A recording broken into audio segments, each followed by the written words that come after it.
નમસ્તે વિદ્યાર્થી મિત્રો. ધોરણ 9 વિષય સંસ્કૃત, ગદ્ય 20. સંસ્કૃત ભાષાયાઃ વૈશિષ્ટ્યમ. વિદ્યાર્થી મિત્રો, જેનો ગુજરાતી અર્થ થશે સંસ્કૃત ભાષાની વિશેષતા. તો વિદ્યાર્થી મિત્રો, પૂર્વ ભૂમિકા જોઈએ. સંસ્કૃત ભાષાની અનેક વિશેષતાઓ છે. એક તો આપણા ભારતની પ્રાચીનતમ ભાષા છે. હું વિદ્યાર્થી મિત્રો, સંસ્કૃતને ભારતની પ્રાચીનતમ ભાષા શું કામ કીધેલું છે? તો વિદ્યાર્થી મિત્રો, આપણા જે 4 ગ્રંથો છે, ઋગ્વેદ, સામવેદ, અથર્વવેદ અને યજુર્વેદ, એમાં સંસારના એટલે કે દુનિયાના બધા જ પુસ્તકાલયોમાં સૌથી જૂનો કોઈ ગ્રંથ હોય તો તે ઋગ્વેદ છે. અને ઋગ્વેદ છે તે સંસ્કૃત ભાષાનો ગ્રંથ છે. એટલે કે આ દુનિયાનું પ્રથમ પુસ્તક પણ સંસ્કૃતમાં જ લખાયેલું છે. માટે શું કીધેલું છે કે આપણા ભારતની પ્રાચીનતમ ભાષા સંસ્કૃત છે. વળી તે આપણી સાંસ્કૃતિક રાષ્ટ્રભાષા પણ છે. સંસ્કૃત છે તે આપણી સાંસ્કૃતિક રાષ્ટ્રભાષા છે. તે ભારતીય પ્રાચીન સભ્યતા તથા સંસ્કૃતિ વાહક છે. સંસ્કૃત છે તે પ્રાચીન સભ્યતા તથા સંસ્કૃતિની વાહક છે. આ ઉપરાંત સંસ્કૃત ભાષા માત્ર ભારતીય ભાષાઓની જ નહીં, પરંતુ વિશ્વની અનેક ભાષાઓની જનની છે. સંસ્કૃત છે તે માત્ર ને માત્ર ભારતીય ભાષાઓની જ નહીં, પરંતુ વિશ્વની અનેક ભાષાઓની માતા છે. સંસ્કૃતની ખ્યાતિ સર્વત્ર છે, એટલે કે બધે જ છે.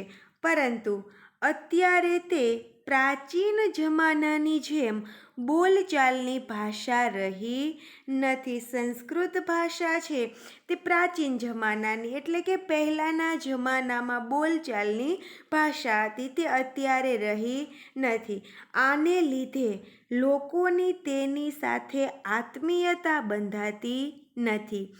એક ભાષા તરીકે સંસ્કૃતની જે ખૂબીઓ છે તે જન સમાજે જાણવી જરૂરી છે. સંસ્કૃત ભાષાની જે ખૂબીઓ છે તે લોકોએ જાણવી જરૂરી છે.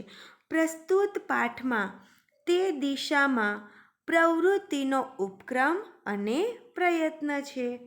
અહીં સંસ્કૃતની ભાષાગત વિશેષતાઓની સાથે તેનામાં રહેલી અભિવ્યક્તિનું સામર્થ્ય અને અભિવ્યક્તિ માટેના વિવિધ વિકલ્પોને સમજાવવાનો ઉપક્રમ રાખ્યો છે. તો વિદ્યાર્થી મિત્રો, ગદ્યનો અભ્યાસ કરીએ. વયમ જાનીમઃ. વયમનો અર્થ શું થશે? તો આપણે. જાનીમઃ જેનો અર્થ થશે જાણવું. યત અર્થાત જે. આપણે જાણીએ છીએ કે સંસ્કૃત ભાષા સર્વાસામનો અર્થ થશે સર્વ અથવા તો બધું.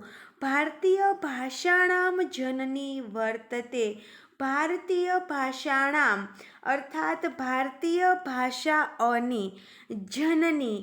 જનનીનો અર્થ થશે માતા અથવા તો જનેતા. વર્તતેનો અર્થ થશે છે. આપણે જાણીએ છીએ કે સંસ્કૃત ભાષા બધી ભારતીય ભાષાઓની જનની છે. અથ અર્થાત વળી. સંસારે વળી સંસારમાં. યા ભાષા જે ભાષાઓ છે. સંતિ અર્થાત છે. વળી સંસારમાં જે ભાષાઓ છે. તાસુ અર્થાત તે. સાનો અર્થ થશે સર્વમાં. પ્રાચીનતમા ભાષા, પ્રાચીનતમાનો અર્થ થશે સૌથી જૂની.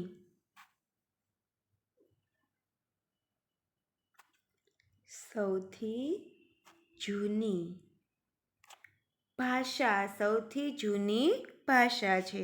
અથ ચ વળી સંસારે યાહા ભાષા સંતિ, વળી સંસારમાં જે ભાષાઓ છે તે સર્વેમાં પ્રાચીનતમા ભાષા, સૌથી જૂની ભાષા છે. કઈ ભાષા? તો સંસ્કૃત ભાષા. દુનિયામાં જે ભાષાઓ છે, જેટલી ભાષાઓનો ઉપયોગ થાય છે તે બધી જ ભાષાઓમાં સૌથી જૂની કોઈ ભાષા હોય તો તે સંસ્કૃત ભાષા છે. અસ્યાહાનો અર્થ થશે આ. ભાષાયાહનો અર્થ થશે ભાષાની. આ ભાષાની અનેક પ્રકારની વૈશિષ્ટ્યમનો અર્થ થશે વિશેષતા.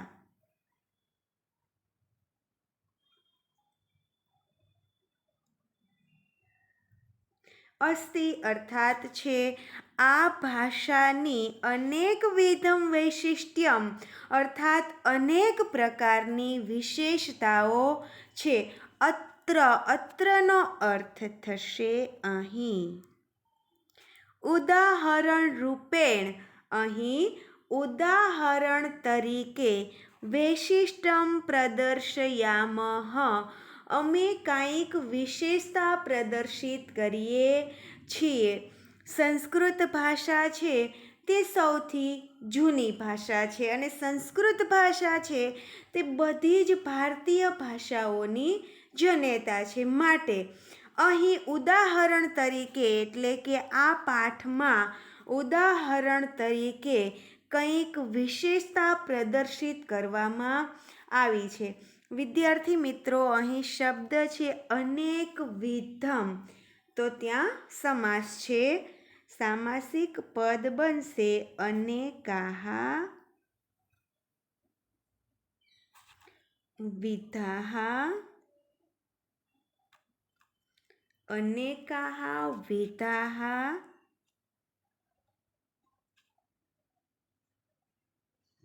યસ્ય તત. સમાસ થશે બહુવ્રીહી સમાસ. અનેકાહા વિધાહા યસ્ય યત, સમાસ થશે બહુવ્રીહી સમાસ. તો વિદ્યાર્થી મિત્રો, પેરેગ્રાફ ફરીવાર જોઈએ. આપણે જાણીએ છીએ કે સંસ્કૃત ભાષા બધી ભારતીય ભાષાઓની જનેતા છે. વળી સંસારમાં જે ભાષાઓ છે તે બધી ભાષાઓમાં સૌથી જૂની ભાષા છે. આ ભાષાની અનેક પ્રકારની વિશેષતાઓ છે. અહીં ઉદાહરણ તરીકે અમે કંઈક વિશેષતા પ્રદર્શિત કરીએ છીએ. વિદ્યાર્થી મિત્રો, આગળનો પેરેગ્રાફ જોઈએ.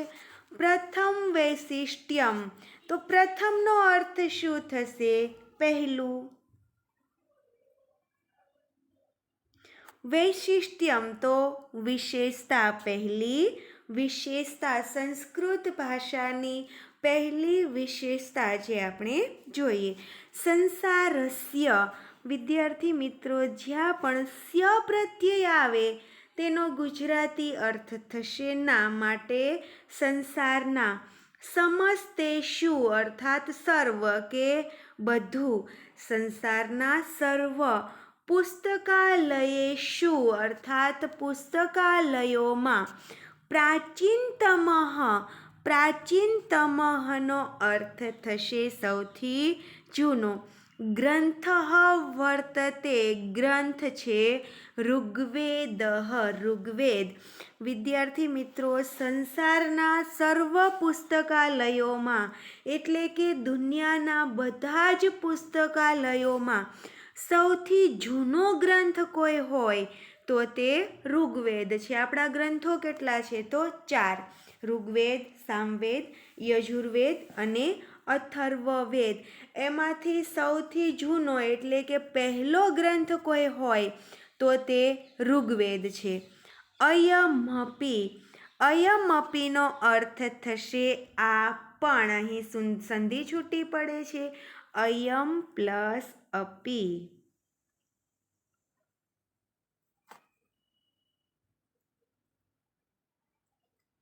અયમનો અર્થ થશે આ અને અપીનો અર્થ થશે પણ. આ પણ સંસ્કૃત ભાષાયાઃ એવ ગ્રંથઃ. આ પણ એટલે કોણ? તો ઋગ્વેદ. આ પણ સંસ્કૃત ભાષાયાઃ અર્થાત સંસ્કૃત ભાષાનો જ એવ ગ્રંથ. એવનો અર્થ થશે જ ગ્રંથ છે. ઋગ્વેદ છે તે સંસ્કૃત ભાષાનો જ ગ્રંથ છે. એવમ, એવમ અર્થાત આમ. સંસારસ્ય, સંસારસ્યનો અર્થ થશે સંસારનું. પ્રથમમ પુસ્તકમ અપી, સંસારનું પ્રથમ પુસ્તક પણ સંસ્કૃતસ્યૈવ વર્તતે, સંસ્કૃતનું જ છે. આ દુનિયાનું સૌથી પ્રથમ કોઈ પુસ્તક હોય તો તે કયું પુસ્તક છે? તો ઋગ્વેદ. અહીં શું કીધેલું છે કે આમ સંસારનું પ્રથમ પુસ્તક પણ સંસ્કૃતનું જ છે. ન તો કસ્યાચિત અન્યસ્યાઃ ભાષાયાઃ, અન્યસ્યાઃ અર્થાત બીજી કોઈ, ભાષાયાઃ તો ભાષાનું, બીજી કોઈ ભાષાનું નહીં. દુનિયાનું સૌથી પ્રથમ પુસ્તક કોઈ હોય તો તે ઋગ્વેદ છે. અને ઋગ્વેદ છે તે કઈ ભાષામાં લખાયું છે? તો સંસ્કૃત ભાષામાં. એટલે એનો અર્થ શું થયો કે સંસારનું પ્રથમ પુસ્તક લખાયું તે સંસ્કૃત ભાષામાં લખાયું. એટલે સંસારનું પ્રથમ, આ દુનિયાનું પ્રથમ પુસ્તક છે તે સંસ્કૃત ભાષામાં લખાયું, બીજી કોઈ ભાષામાં નહીં. આ સંસ્કૃત ભાષાની પહેલી વિશેષતા છે. પરીક્ષામાં પૂછાય પ્રશ્ન કે સંસ્કૃત ભાષાની પ્રથમ વિશેષતા જણાવો. તો વિદ્યાર્થી મિત્રો આપણે ઉત્તરમાં લખી શકીએ કે સંસારના બધા જ પુસ્તકાલયોમાં સૌથી જૂનો ગ્રંથ ઋગ્વેદ છે. 4 વેદોમાંથી સૌથી જૂનો ગ્રંથ હોય તો તે ઋગ્વેદ છે. અને ઋગ્વેદ છે તે સંસ્કૃત ભાષાનો ગ્રંથ છે. એટલે સંસારનું પ્રથમ પુસ્તક છે તે પણ સંસ્કૃતનું જ છે, અન્ય કોઈ ભાષાનું નહીં. આ સંસ્કૃત ભાષાની પ્રથમ વિશેષતા છે. વિદ્યાર્થી મિત્રો સંસ્કૃત ભાષાની બીજી વિશેષતા જોઈએ. દ્વિતીયમ વિશેષ્ટ્યમ. દ્વિતીયમનો અર્થ થશે બીજું, વૈશિષ્ટ્યમ તો વિશેષતા, બીજી વિશેષતા. સંસ્કૃત ભાષાની બીજી વિશેષતા છે કે સંસ્કૃત ભાષાયાઃ યા વર્ણમાલા અસ્તિ તત્ર યઃ વર્ણક્રમઃ નિર્ધારિતઃ વર્તતે. વિદ્યાર્થી મિત્રો સંસ્કૃત ભાષાની બીજી વિશેષતા છે કે સંસ્કૃત ભાષાયાઃ, સંસ્કૃત ભાષાની યાનો અર્થ થશે જે, વર્ણમાલા જેનો અર્થ થશે વર્ણમાળા, અસ્તિ તો છે. વિદ્યાર્થી મિત્રો અહીં સમાસ છે વર્ણમાલા. સામાસિક પદ બનશે વર્ણાનામ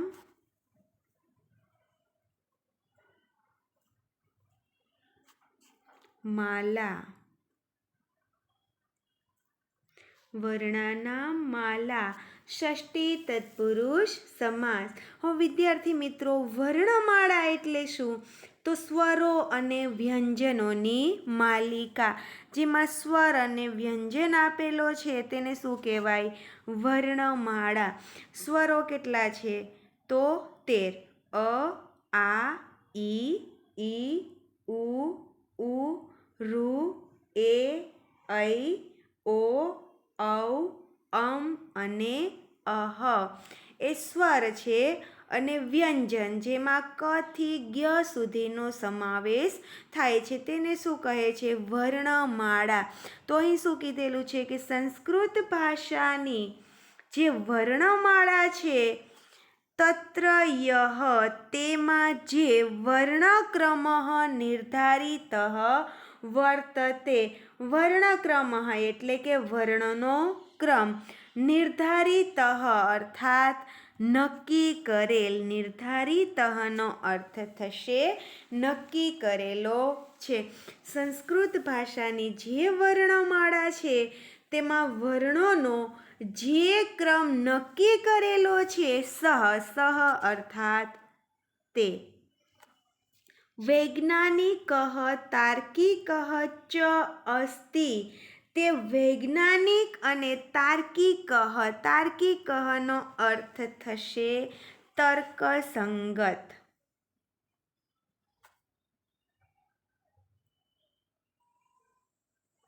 ચ અસ્તિ અર્થાત છે શું કીધેલું છે કે સંસ્કૃત ભાષાની જે વર્ણમાળા છે જેમાં સ્વર અને વ્યંજનનો સમાવેશ થાય તેમાં જે વર્ણોનો ક્રમ નક્કી કરેલો છે તે આડેધડ નક્કી કરેલો નથી. તે કેવો છે? તો વૈજ્ઞાનિક અને તર્કસંગત છે. પ્રકૃતિતઃ, પ્રકૃતિતઃનો અર્થ થશે કુદરત અથવા તો પ્રકૃતિ પાસેથી. કુદરત પાસેથી અથવા તો પ્રકૃતિ પાસેથી. સર્વેભ્ય અર્થાત બધા જ. માનવેભ્ય જેનો અર્થ થશે માનવોને. યત ઉચ્ચાર તંત્રમ પ્રાપ્તમ અસ્તિ, જે ઉચ્ચારણ તંત્ર મળ્યું છે બધા જ મનુષ્યોને. ઉચ્ચારણ તંત્ર એટલે કે બોલવાની શક્તિ મળી છે. તસ્ય અનુસરણમ, તેને અનુસરણમ કૃત્વા, કૃત્વાનો અર્થ થશે કરીને, તેનું અનુસરણ કરીને. અત્ર અર્થાત અહીં વર્ણમાલાયામ વર્ણાનામ ક્રમ નિર્ધારિતો વર્તતે. વિદ્યાર્થી મિત્રો ફરીવાર અનુવાદ જોઈએ કે પ્રકૃતિતઃ કુદરત પાસેથી, સર્વેભ્ય માનવેભ્ય બધા મનુષ્યોને, યત ઉચ્ચારણ તંત્રમ જે ઉચ્ચારણ તંત્ર એટલે કે બોલવાની શક્તિ મળી છે. તસ્ય અનુસરણમ તેને અનુસરણ કરીને. કૃત્વા તો કરીને. અત્ર વર્ણમાલાયામ અહીં વર્ણમાળામાં વર્ણાનામ ક્રમ નિર્ધારિતો વર્તતે, વર્ણમાળામાં વર્ણોનો ક્રમ નક્કી કરેલો છે. નિર્ધારિત એટલે નક્કી કરેલો છે. ઉચ્ચારણ તંત્રસ્ય, ઉચ્ચારણ તંત્રને અનુસારમ અર્થાત પ્રમાણે. ઉચ્ચારણ તંત્ર પ્રમાણે અકારસ્ય ઉચ્ચારણમ પ્રથમમ ભવતિ, ઉચ્ચારણ તંત્ર પ્રમાણે અકારનું ઉચ્ચારણ પહેલું થાય છે. આપણો સ્વર પહેલો કયો છે? તો અ. માટે શું કીધેલું છે કે ઉચ્ચારણ તંત્ર પ્રમાણે અનું ઉચ્ચારણ સૌથી પ્રથમ થાય છે. અતઃ વર્ણમાલાયામ અકારઃ પ્રથમમ વર્તતે, આથી વર્ણમાળામાં અકાર એટલે કે અનું ઉચ્ચારણ પહેલું છે. એવમેવ, તો વિદ્યાર્થી મિત્રો એવમેવનો અર્થ થશે એ જ રીતે. અહીં સંધિ છૂટી પડે છે. એવમ પ્લસ એવ, જેનો અર્થ થશે એ જ રીતે. વ્યંજન વર્ણેષુ, વ્યંજન વર્ણોમાં કકારસ્ય ક્રમઃ પૂર્વમ, चकारस्य च क्रमः पश्चात् वर्तते तस्यापि कारणम् इदम् एव। જેવી રીતે ઉચ્ચારણ તંત્ર પ્રમાણે અનું ઉચ્ચારણ પ્રથમ થાય છે, એટલે કે વર્ણમાળામાં અકાર છે એ પહેલા છે, એ જ રીતના વ્યંજન વર્ણેષુ, તો વ્યંજન વર્ણમાં કકારસ્ય અર્થાત કકારનો ક્રમ પૂર્વમ, પૂર્વમનો અર્થ શું થશે? પહેલા. તેવી જ રીતે વ્યંજન વર્ણોમાં કકારનો ક્રમ પહેલા. વ્યંજનમાં પહેલો ક્રમ કયો આવે? તો કનો, અને સ્વરમાં અનો. માટે શું કીધેલું છે કે અકાર, અનું ઉચ્ચારણ પહેલાં થાય છે શેમાં? તો સ્વરમાં. અને વ્યંજનોમાં પ્રથમ ઉચ્ચારણ કયા વર્ણનું થાય છે? તો કનું. માટે શું કીધેલું છે કે કકારનો ક્રમ પહેલા અને ચકારનો ક્રમ પછી. ક પછી કયો ક્રમ આવે? તો ચ. પશ્ચાત અર્થાત પછી. તસ્યાપી, તો વિદ્યાર્થી મિત્રો અહીં પણ સંધિ છૂટી પડે છે. તસ્ય પ્લસ અપી.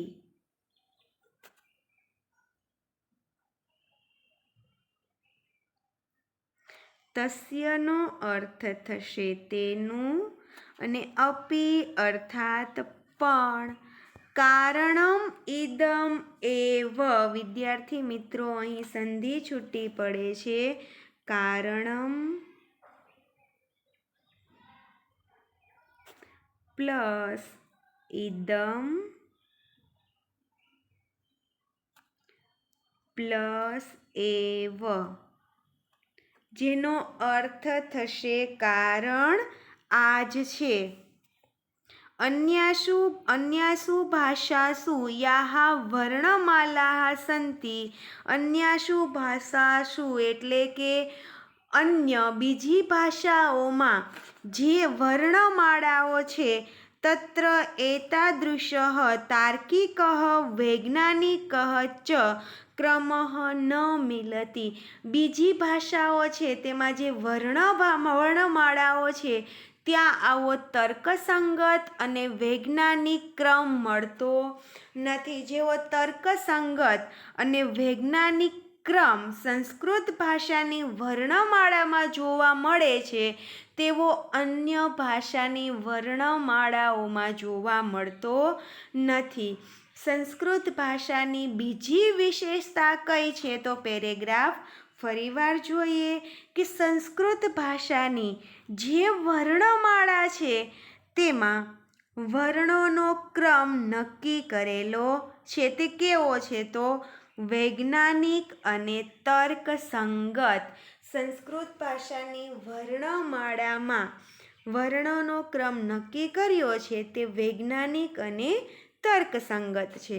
વિદ્યાર્થી મિત્રો, આપણને બધા જ મનુષ્યોને ઈશ્વર પાસેથી, કુદરત પાસેથી જે બોલવાની શક્તિ પ્રાપ્ત થઈ છે, કુદરત પાસેથી જે ઉચ્ચારણ તંત્ર મળ્યું છે, તેને અનુસરીને અહીં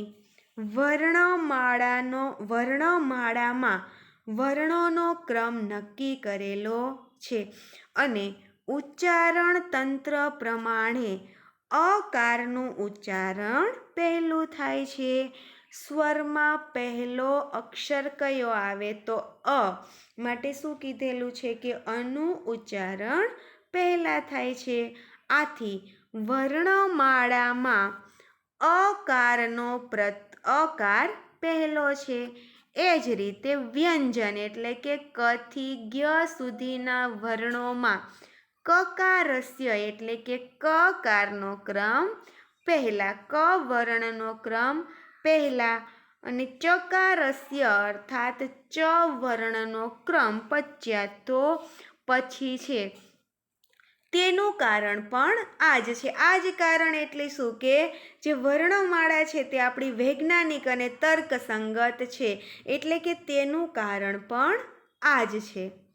અન્યાસુ ભાષાસુ, બીજી ભાષાઓમાં જે વર્ણમાળા છે ત્યાં આવો તર્કસંગત અને વૈજ્ઞાનિક ક્રમ જોવા મળતો નથી. જે સંસ્કૃત ભાષામાં વૈજ્ઞાનિક અને તર્કસંગત જે ક્રમ જોવા મળે છે તેવો ક્રમ અન્ય ભાષાઓમાં જોવા મળતો નથી.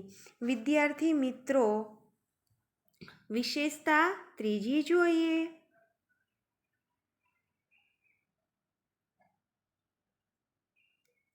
તૃતીયમ વૈશિષ્ટ્યમ. તૃતીયમનો અર્થ શું થશે? ત્રીજી વિશેષતા. તો વિદ્યાર્થી મિત્રો, આચાર્યેણ પાણિનિના. પાણિનિ, આચાર્ય પાણિનિ છે તે સંસ્કૃત વ્યાકરણના રચયિતા છે. પ્રશ્ન પૂછાય ક્યારેક એક ગુણમાં કે સંસ્કૃત વ્યાકરણના રચયિતા કોણ છે? તો ઉત્તર આવશે આચાર્ય પાણિનિ. તેમણે શું રચેલું છે? તો અષ્ટાધ્યાયી નામના પ્રસિદ્ધમ સંસ્કૃત વ્યાકરણમ. આચાર્ય પાણિનિએ કયું વ્યાકરણ રચેલું છે? તો અષ્ટાધ્યાયી નામનું પ્રસિદ્ધ સંસ્કૃત વ્યાકરણ. સંસ્કૃત ભાષાની આ ત્રીજી વિશેષતા છે કે આચાર્યેણ પાણિનિના. આચાર્ય પાણિનિએ વિરચિતિમ. વિરચિતમનો અર્થ થશે રચેલું, એટલે કે રચના કરેલું. અષ્ટાધ્યાયી નામના, એટલે કે અષ્ટાધ્યાયી નામનું પ્રસિદ્ધમ, એટલે કે પ્રખ્યાત સંસ્કૃત વ્યાકરણમ. સંસ્કૃત વ્યાકરણ માનવ મસ્તિષ્કસ્ય, અર્થાત માનવ મસ્તિષ્કનું, એટલે કે માનવના મગજનું સર્વોત્તમા કૃતિ વર્તતે. સર્વોત્તમા તો બધામાં ઉત્તમ, એટલે કે પ્રસિદ્ધ. કૃતિ વર્તતે, પ્રસિદ્ધ સર્વશ્રેષ્ઠ કૃતિ છે. એતાદૃશમ, આવું વ્યાકરણમ, તો વ્યાકરણ અન્યત્ર ન ઉપલભ્યતે. આવું વ્યાકરણ બીજે પ્રાપ્ત થતું નથી. વિદ્યાર્થી મિત્રો, આચાર્ય પાણિનિએ રચેલું અષ્ટાધ્યાયી નામનું માનવ મસ્તિષ્કસ્ય. તો વિદ્યાર્થી મિત્રો, અહીં સમાસ છે માનવસ્ય.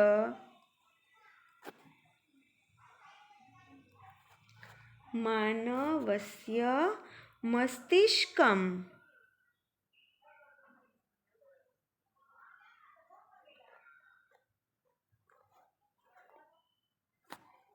તસ્ય.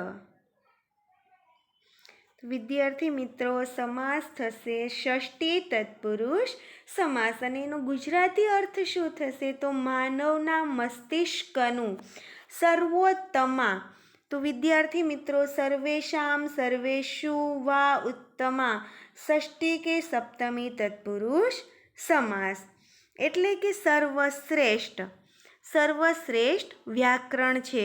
આવું વ્યાકરણ છે અન્યત્ર ન ઉપલબ્ધ્યે, એટલે બીજે પ્રાપ્ત નથી, એટલે કે અન્ય કોઈ ભાષાઓમાં આવું વ્યાકરણ આપણને જોવા મળતું નથી. જે સંસ્કૃત વ્યાકરણ છે, આચાર્ય પાણિનિએ રચેલું સંસ્કૃત વ્યાકરણ છે એ માનવ મસ્તિષ્કની સર્વશ્રેષ્ઠ કૃતિ છે. અને આવું વ્યાકરણ, સંસ્કૃત વ્યાકરણ અન્ય કોઈ પણ ભાષામાં જોવા મળતું નથી.